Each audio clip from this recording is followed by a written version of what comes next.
My name is Martin Matter with Witness War Foundation. It's April 13th, 2024, and we're at the VFW in Falcon, Colorado.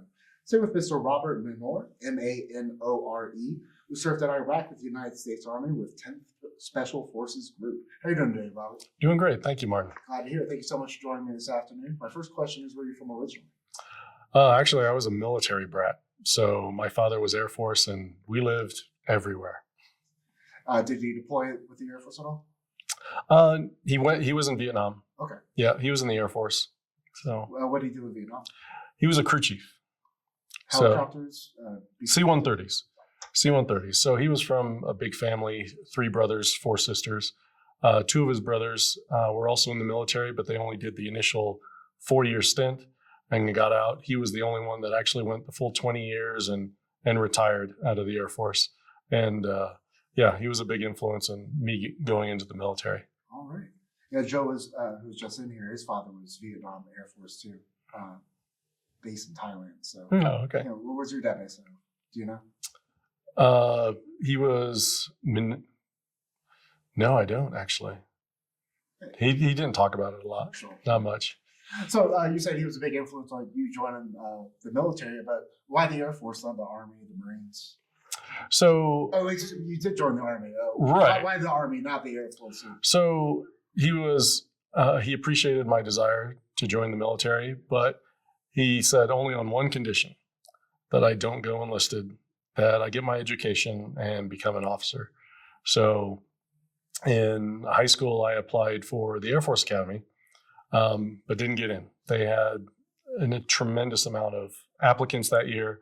So I did skipped a year after graduating high school and retook all my entry-level tests and applied to all military academies.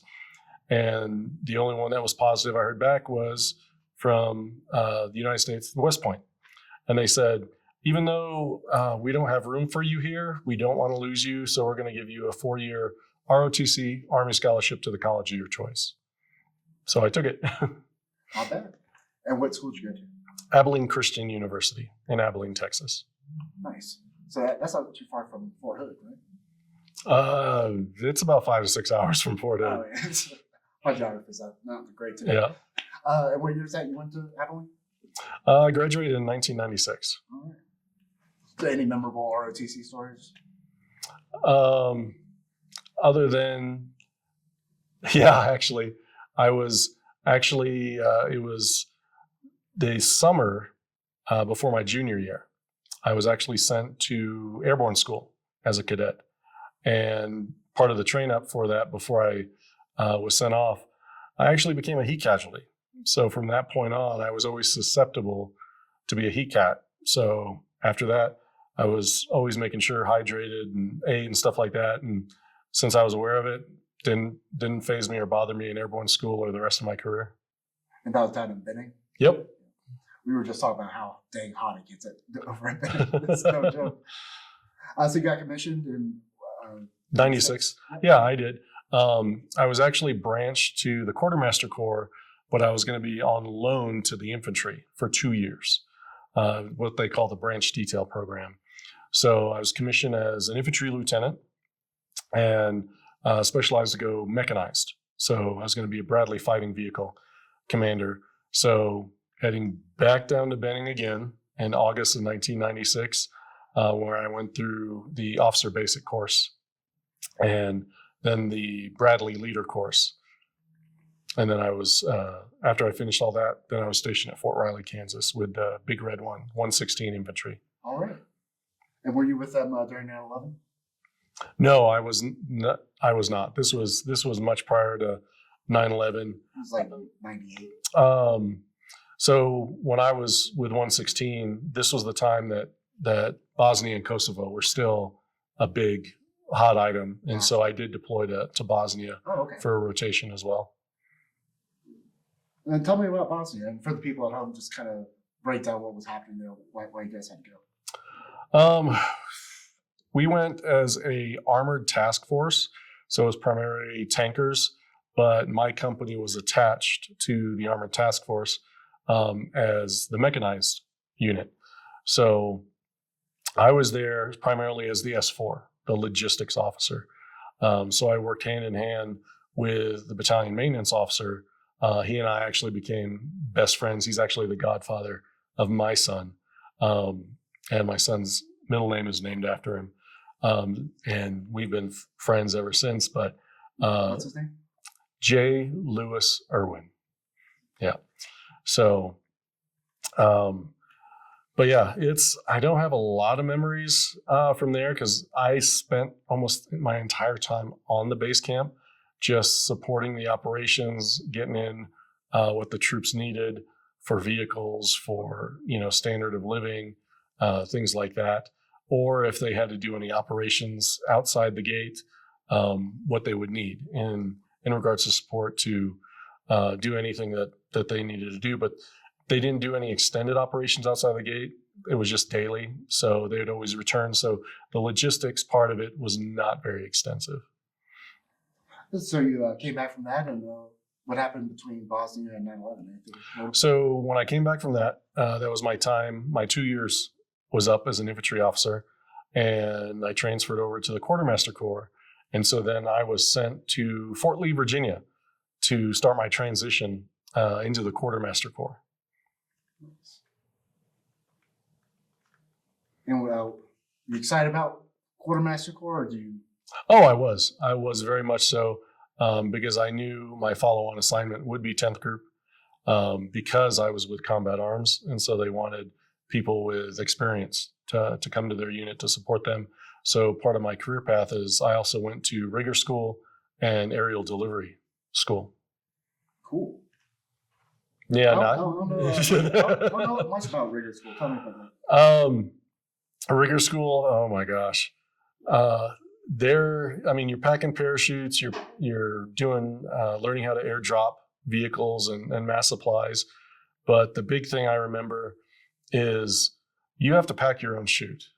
And so I had not jumped since about 95, 94. And I was just a 5-jump jump out of Benning. And so there's a serious pucker factor when you're sitting there packing and unfurling for an entire week. I'd probably pack the same chute at least 8 to 12 times in a day. And when it finally came to the end of the week and, you have a jump master there that's inspecting it and, giving you critiques and everything like that. And even though they say you're good to go and they sign off and tag it, it's a serious pucker factor to jump out of a plane when you hadn't done it in about 10 years and just, hey, I packed this and I hope to God it opens. And mine did. Didn't have any problems. I bet packing chutes for heavy equipment is also a tedious maneuver. It is. Had a lot of fun moments of practicing airdrops. They were still doing LAPES, which was the low altitude parachute extraction. So that's where basically large aircraft drops the ramp, does a low flying pass, and it gets drug out by the parachute. Do you remember my class group? We packed a forklift. It was a 5K forklift and came out the back. Everything was great, but all the chutes and everything broke away once it hit the ground, and the forklift also broke away from the skid, and it went barreling down the airstrip into the woods. And at the time it was not funny, but now looking back on it, it was one of those funny moments. But at least it was training; nobody got hurt. So, yeah. Definitely.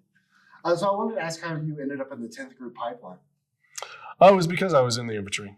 Okay. I was previously Combat Arms, and they knew I was going into a support role, and they wanted support folks, whether it was signal, logistics, military intelligence, that thought outside the box.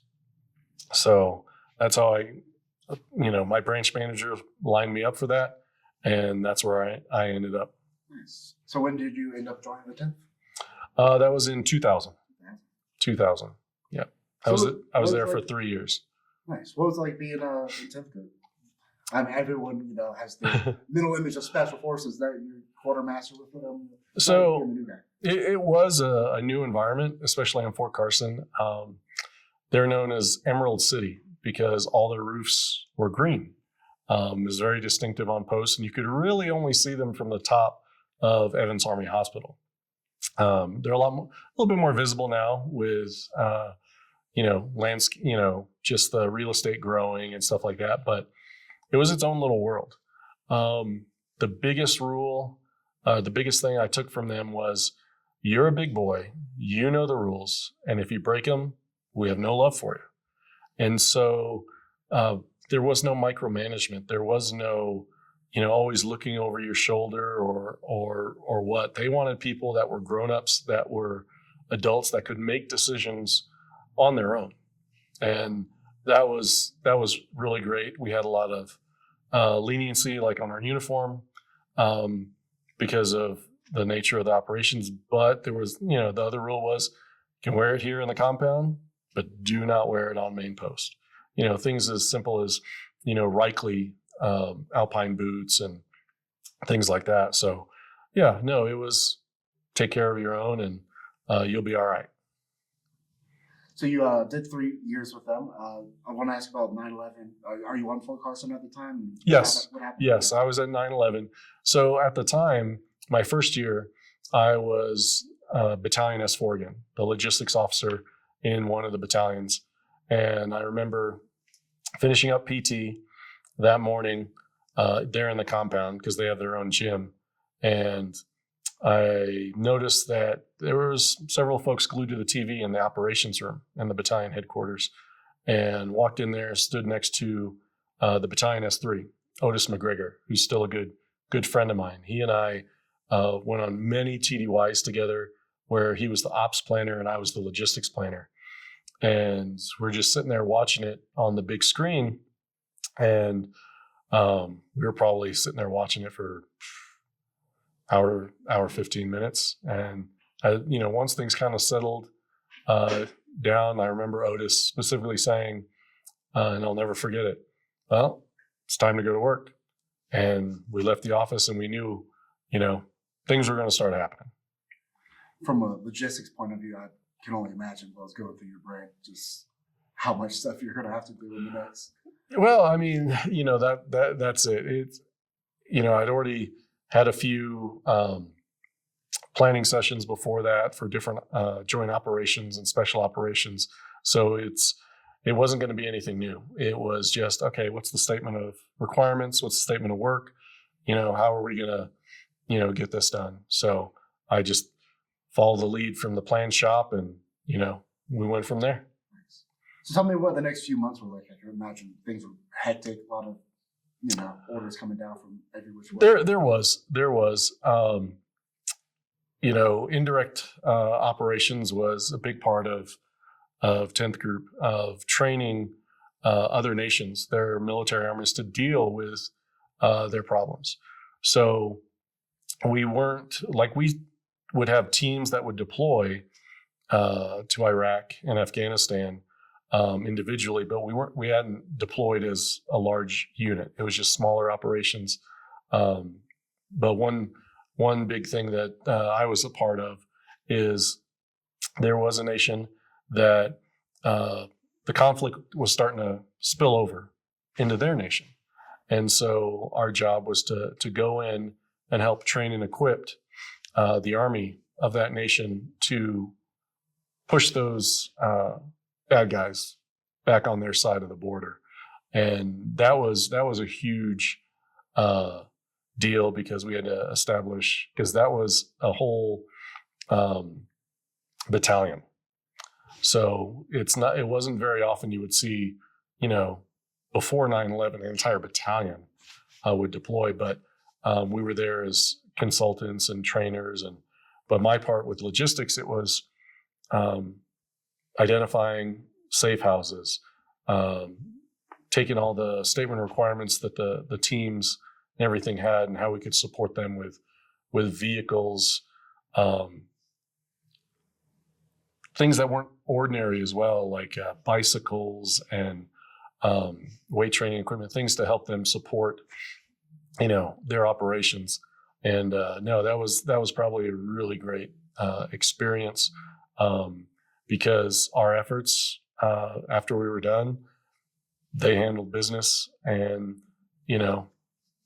they were able to close off their borders and maintain security again. Maybe like going into Iraq, what's something you learned from that experience that you could apply in a further deployment? Okay, so when we finished my year as a battalion S4, I then got my command position. I was a captain at the time, and so my last 2 years I filled the role of what is known as the Service Detachment Commander. That's no longer a role due to the restructuring in the SF units, but it was under the support company. So as the Service Detachment Commander, I was in charge of the riggers, the mechanics, the cooks, transportation. Those were all my guys. So I was very fortunate as a company commander. I didn't have a first sergeant, and 3 or 4 platoon sergeants like a typical captain as a commander would, but I had 8 amazing E7s that were all in charge of their respective areas. And one of the biggest challenges was I had 100 troops, male and female, in support of the entire group and task force deploying to northern Iraq, was setting up all the throughput, all the forward operating bases. So I'd have to have guys here pushing out. I'd have guys in Ramstein, Germany, taking stuff from large aircraft down to a little bit smaller aircraft, and then pushing that over to Romania to another base camp that we had to make sure we man, and then from there take everything down. So basically went from C5, 141 to C-130 from Romania into northern Iraq. And so we were in 4 locations, 100 troops, and I had the largest amount in northern Iraq with 30 guys. What part of northern Iraq? Erbil. It was Kurdistan. Yeah, I was about to ask. That sounds like the mountainous region. It was when I'd send pictures back to family. They're like, "There's grass. Why you're not in Iraq?" I'm like, "We're way up north, and it's, So. Did you interact with the Kurds much at all? I did. So this is a good story. So when I got into Romania in March of 2003, and I was there less than a week. Then I was called in by the commanding general of the AO, and he asked me, "Hey, we need to create a base camp in northern Iraq." And I asked him, 1, when do you need to know by? And 2, what assets do I have to get me there? And so all he said, he goes, "I need to know in 24 hours your plan, and you get 1 C-130. And to take you in initially, and then once you're set up, you get 1 C-130 a day for however long it takes." I'm like, all right. So came back with the plan. The next day, me and 30 of my guys and 5 MPs were attached to me. So we had 36 of us with a fastback Humvee that had a Mark 19 and 1 ISU 90 container and a pallet of bottled water and MREs. So we land in the middle of the night, pitch black dark, on this abandoned runway. And I didn't have a interpreter. So we land, start unloading. Then I get approached by civilians. And they were the local Kurdish citizens. And so through broken English, hand and arm signals, I gave them half our bottled water because I knew I could get a resupply. And they set up 4 listening and observation posts on all 4 corners of the airfield. And so, we started setting up and going to work, planning it out. 2 days later, I was approached by a business owner from Erbil, and he just happened to know everybody in the region regarding construction. And I had a big suitcase of cash. And so worked out the plans to build the hard bed for the base camp. And he coordinated, because they needed the money. There was probably over 30 pieces of heavy moving earth equipment, from rollers to scrapers to bucket loaders. And they built the base of the camp. They probably went down 2 feet, and they were doing everything. Laying down, the sand, the gravel, the hard rock, just doing it like one of our engineers would. And the funniest thing, it's like I'd be out there in the middle of the day watching them, and these guys would be sitting in the driver's seat with a little umbrella over them, and their feet kicked up on the steering wheels. And I could swear to you not, it looked like they were sleeping. And how they were just going back and forth and doing their thing and not ever hitting each other was a miracle. But after 30 days, the base camp was finished. We raised the first American flag over that base camp. So it was, because it took all of April 2003 to build it. And I remember we had the flag raising ceremony the first week in May. But I mean, we still had our challenges. I'm building that camp. So you said it was you and 30 guys. And any of those guys stand out in your mind once you're working with? They all do, because they really stepped up, regardless of what their MOS was or what their normal role was back here at Fort Carson. They stepped up, did whatever they needed to. And I was always the type of leader that I was not afraid to get my hands dirty. So if there was a break in a rotation of burning crappers, and if somebody was forced to do a double shift, I didn't care. I hopped in,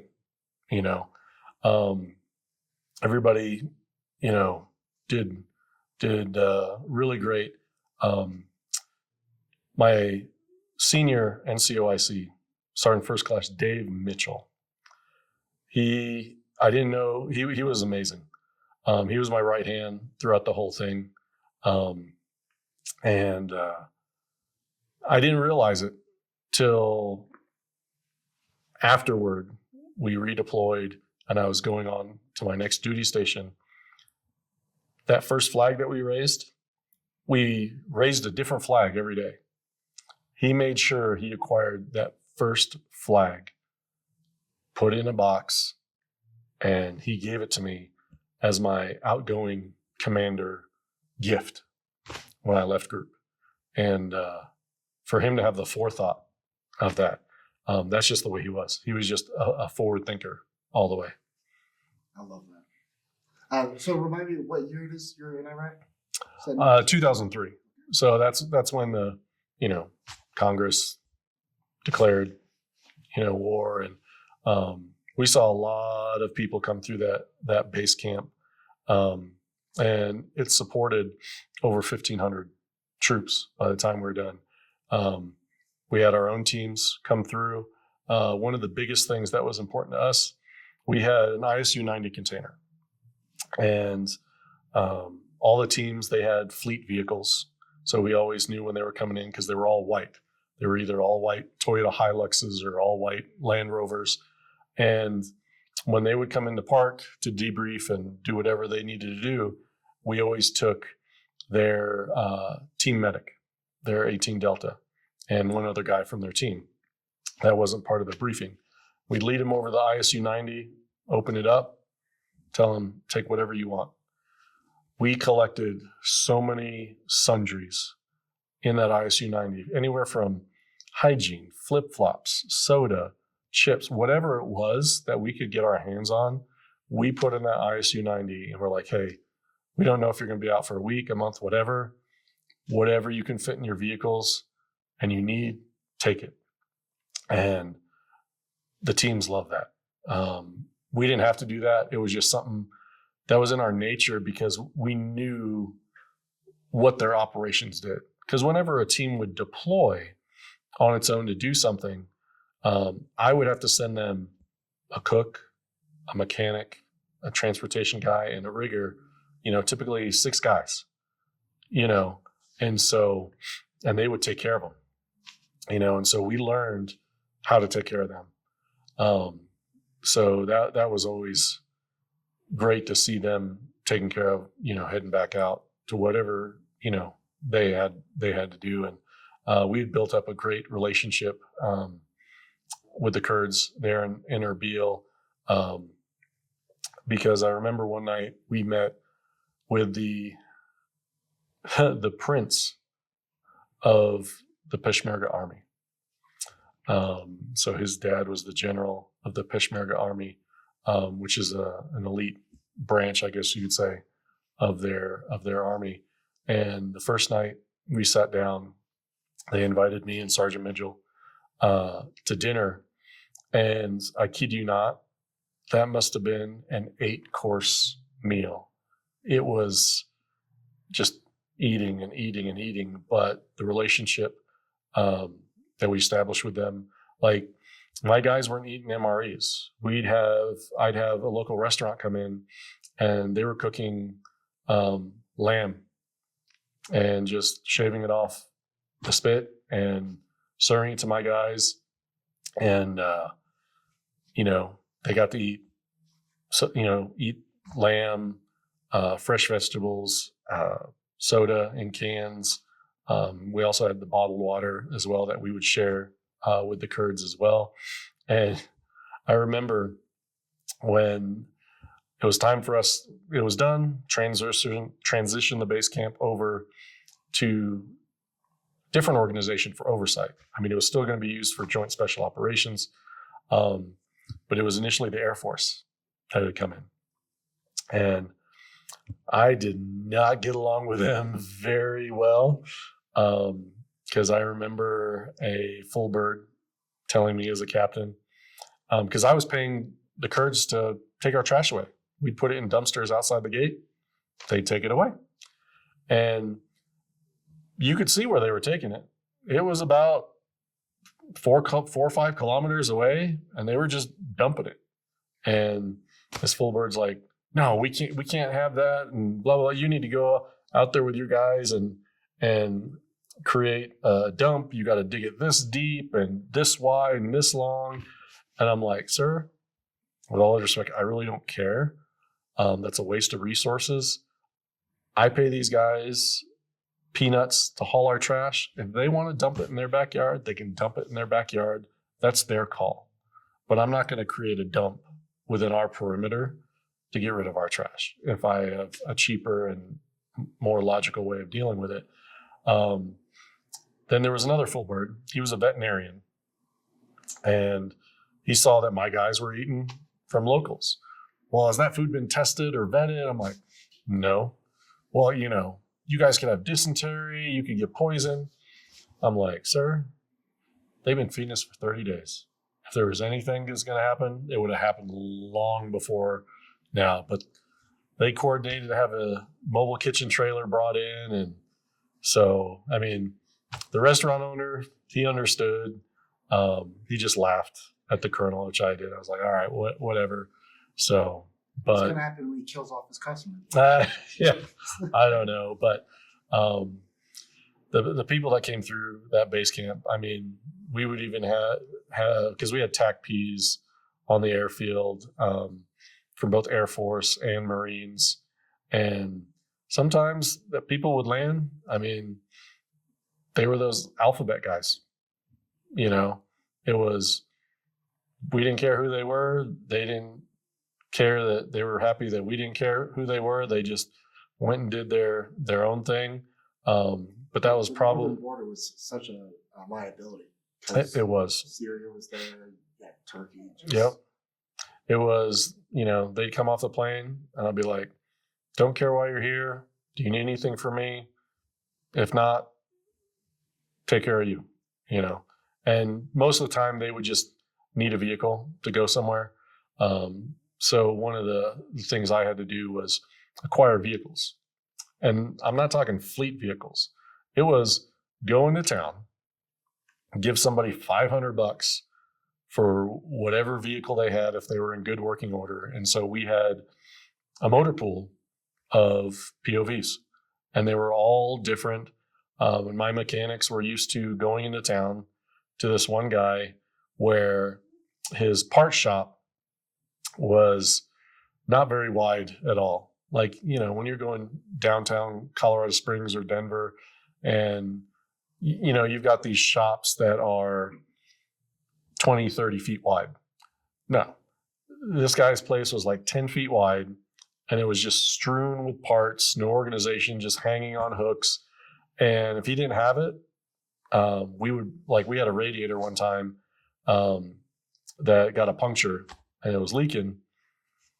He repaired it. He refabricated it, plugged it up, did his thing, and then we would get it back. So we maintained all these vehicles. So typically when one of those alphabet guys came in and he needed a specific vehicle with some requirements, we're like, here are the keys, it's that one, see ya.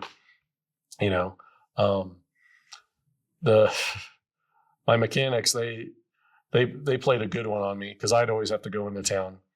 And the first time I needed to, they said, sir, this is your vehicle. We'll never hand it off to anybody else. So you always have a dedicated vehicle. When I first saw it, the first trip I took into town with it, I just laughed because it was a Mazda B2000 pickup, right? With a bed. And what was funny, it had these little dangly furry balls on the inside of the dashboard. And, kind of like, and the dashboard was decked out as like somebody that was into Latin heritage, right? And exactly when I would turn on the radio, there was a cassette in there that was just and the speakers were just loud. It was the loudest Hispanic music I've ever heard. And these guys, they basically gave me a hoopty to go into town every day, but I kept it. It was, I know they meant well, but they kept that thing running great. But it was, I'll never forget that vehicle. That was pretty funny. They airdropped it in from Mexico. I don't know. No clue how it got there. It was one of the vehicles my guys bought from somebody in town, So, Wild. Yep. So in 2003, when the Iraqi army dissolved and everything, did you see anybody, trying to defect, get up north, or cross the border, get out of Iraq? No. So the base camp was finished that first week in May. I was only there for another month. So because the Air Force took over the camp, me and my guys, we started redeploying back to CONUS. So this was just the initial drop was a 90-day rotation to establish a footprint and then establish operations. And then because traditional Army, they'll go six months, 9 months. But at the time, special operations, 90 days. That was about the norm back then. And so we started redeploying back to the U.S. So I was in Romania for a little bit. And so this was a great story because before I deployed, so I met a gal. She was in the Air Force, stationed at the Air Force Academy up here. She was permanent party at the hospital, public health. She was medical. And we hit it off great. And,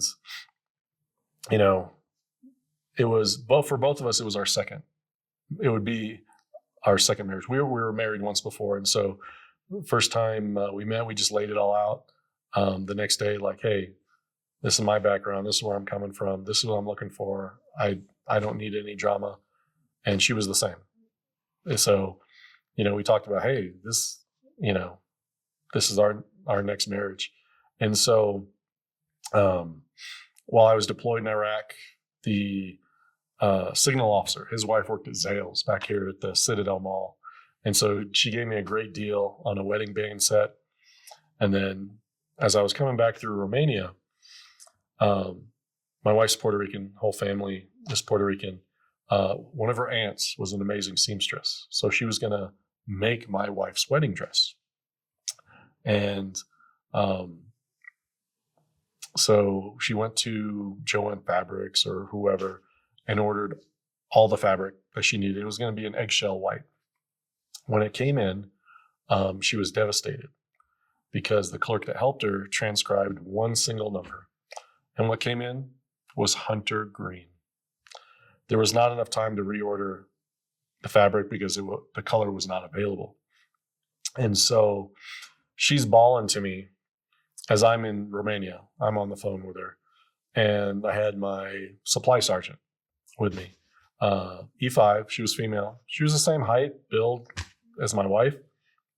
And so I was like, you know what? It's going to be okay. Let me try to figure something out. I'll call you back tomorrow.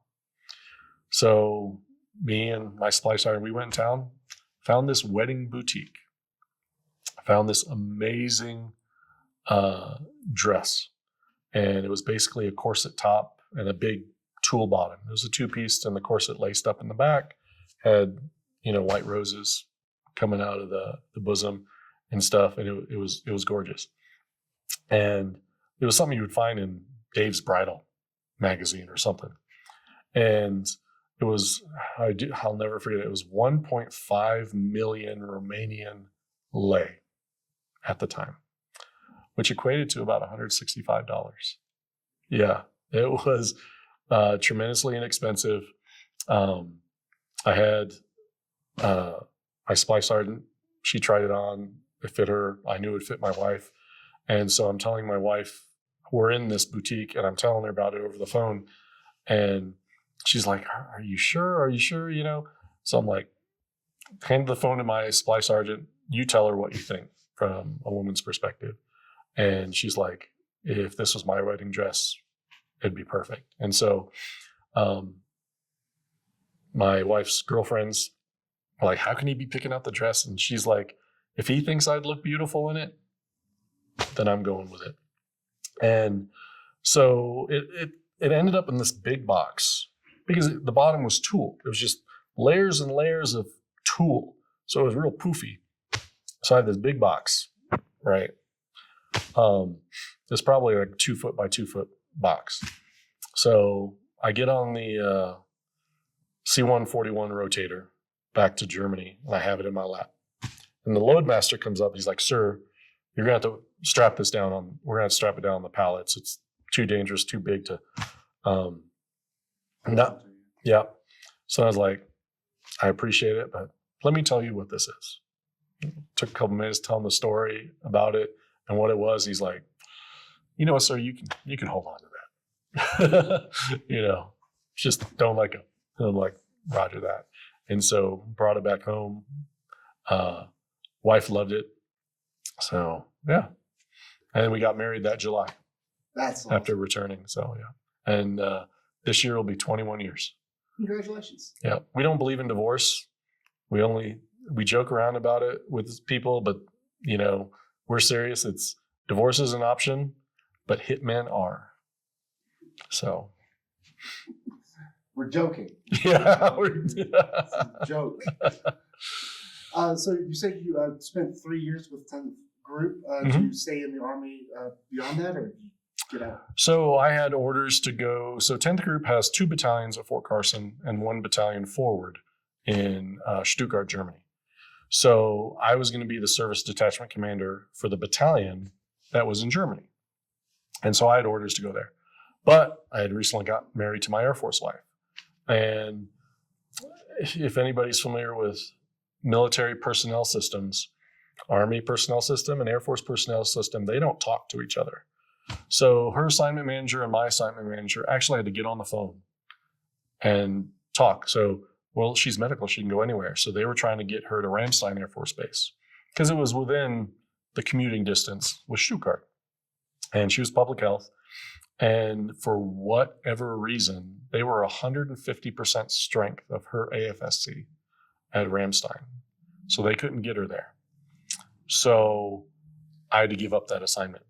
Otherwise, I would be a geographical bachelor for the next assignment.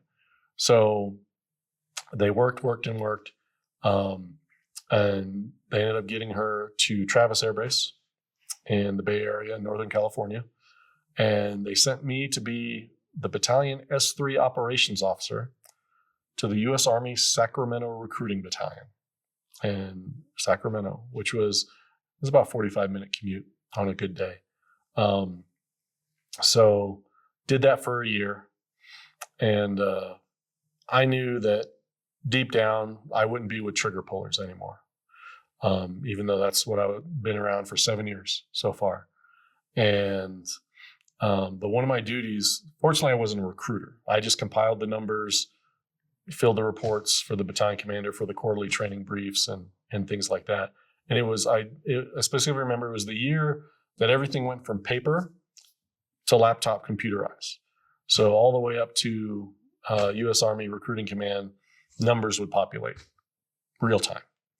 But one of my other duties was, because I was a quartermaster guy, was doing reports of survey, which are investigations on damage or lost property. And so every recruiter had a GOV, and they would get in fender benders, and I'd have to do the report of survey. So I dealt with a lot of local law enforcement because I would go interview the officer that did the report on whatever that was.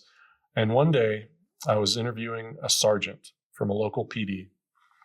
And he asked me, he goes, "Sir, do you ever think about being a cop?" I was like, "No, why do you ask?" He goes, "Because you ask all the right questions." So seriously thought about it. I was right around the 8-year mark. I hadn't hit 10 yet. I thought I was going to be a lifer, go 20 years, the whole 9 yards.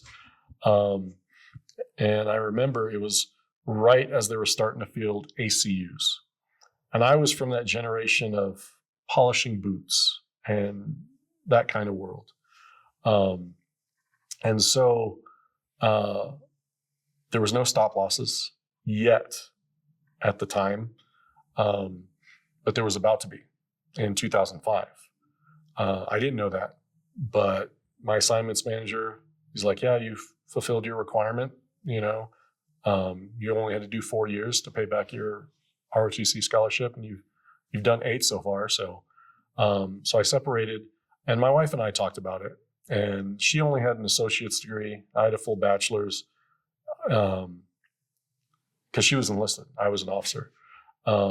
Felt that I'd be more marketable if I got out and she stayed in. And so I started applying to the law enforcement departments there in Northern California. And I got picked up by Contra Costa County Sheriff's Office. They sponsored me through their police academy and became a deputy. And that was my next career. All right. Still doing it? Oh, no. No. Did that for 3 years. Then my wife calls me up and she's like, "Hey, remember when they tried to get me to Ramstein when you had those initial orders 3 years ago?"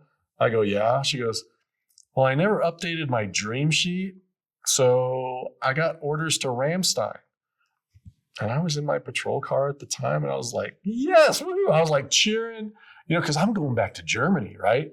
I love Germany. I speak German. It's great culture. And she thought I was pissed. She thought I was yelling and just punching the steering wheel or whatever. Like, no. And now you don't have duties. No, yep. And so, the sheriff's office, they really liked me. They even gave me the option to go reserved, where I'd only have to come back once a year for 30 days to maintain my certifications. And I was like, you know what? Because after Germany, I don't know if we come back to Northern California. And it was fortunate because it was at 2008, we left. and of May of 2008, and before the end of the year, that's when the economy dropped in California, hit rock bottom in 2008. I knew sergeants that were dependent on overtime that were losing their houses. So we got out at a good time, and she did a double tour in Ramstein for 6 years, and then they came out. Air Force came out with a program for early retirement. If you were anywhere from between 15 to 18 years, you can apply to get out, full benefits. And at that time, she had 2 volumes of medical records because she had back problems, herniated disc and stuff like that. And I said, submit. She's like, why? Well, who's to say they don't get enough and you're med boarded and you don't get anything? So she submitted in January. She was approved in April, and we had to be back in the US for her ETS date by May 31st.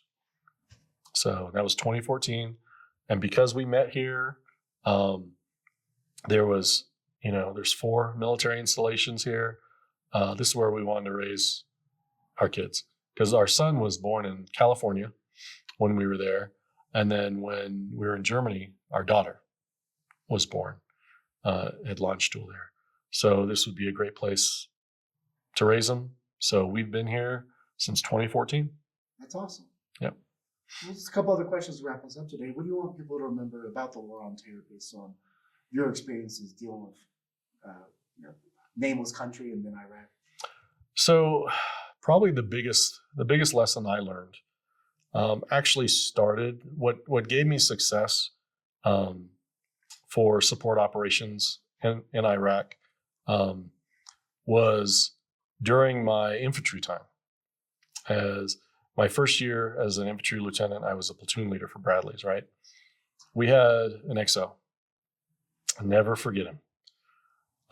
He actually deployed in Somalia and Mogadishu during the Black Hawk Down time, and he had a nickname. And we found out about the Lieutenant Mafia. Just like an E4 Mafia, there's a Lieutenant Mafia.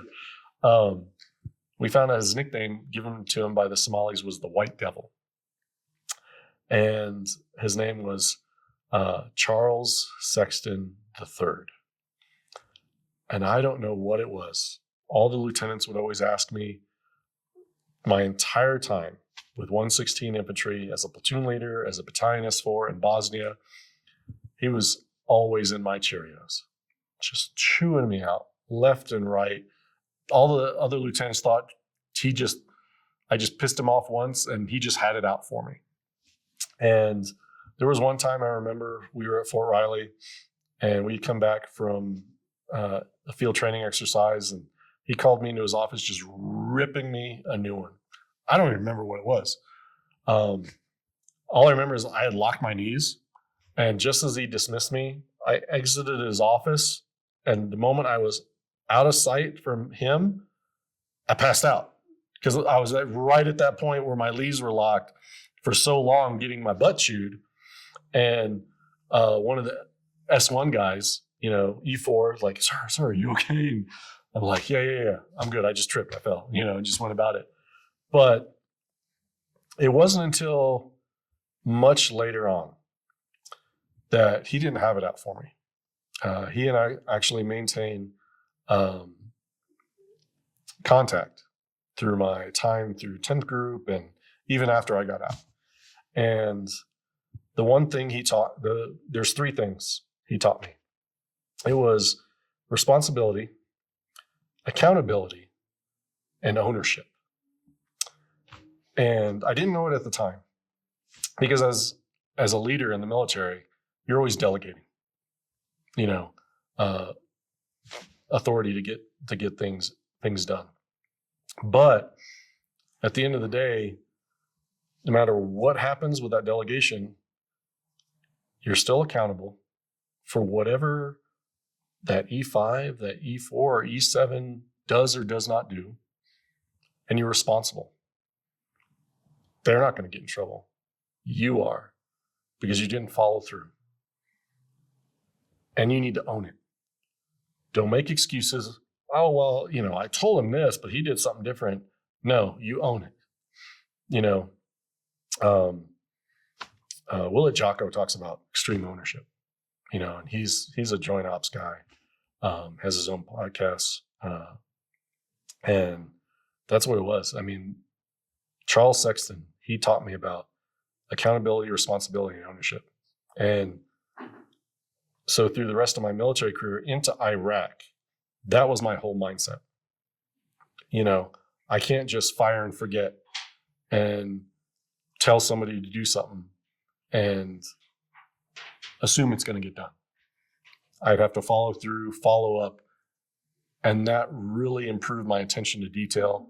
I wasn't micromanaging, but I was down there with them and constantly checking up on them. That's why, I would do a rotation of the crapper detail, because we didn't have enough guys to rotate through them all.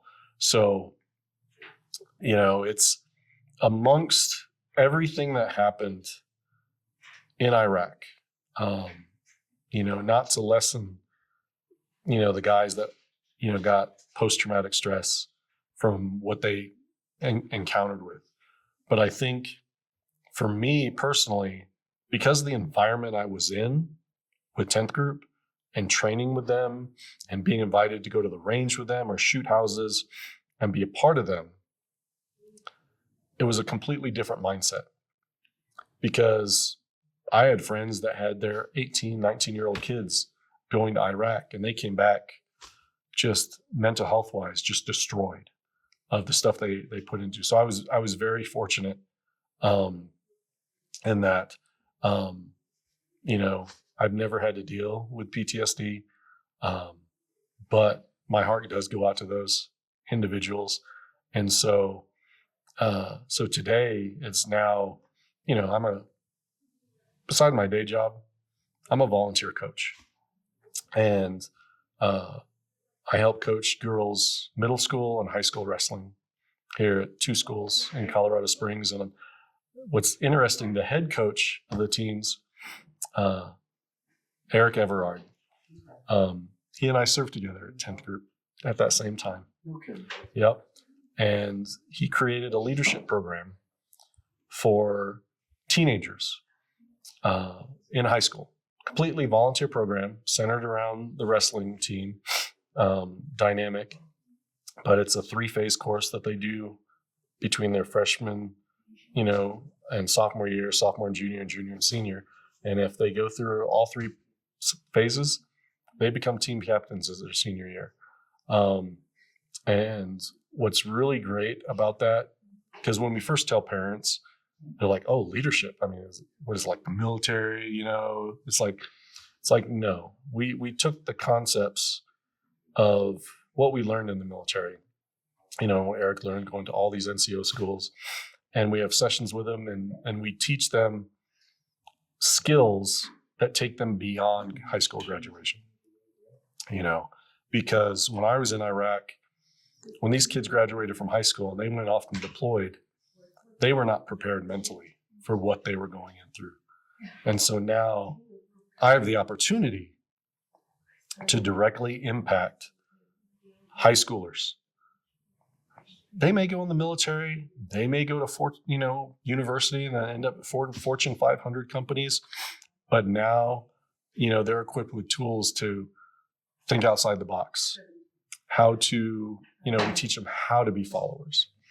Then we teach them how to lead, and things like that. And that's one of the things, we also teach them about extreme ownership. Don't make excuses, but come up with ideas to lead your team to success, no matter what it is. And so it's really cool to see all that come full cycle and to be reconnected, with Eric. People, they always raise their eyebrows and like, "Wait, you've known him for 20 years?" I'm like, "Yeah, I have." So, and I even, last time I saw him was 2003, and we didn't come back till 2014. And my son was in middle school, so I didn't even meet him until 2019, reconnected with him when he was the wrestling coach and my son wrestled. So, yeah, it's really cool. That is really cool.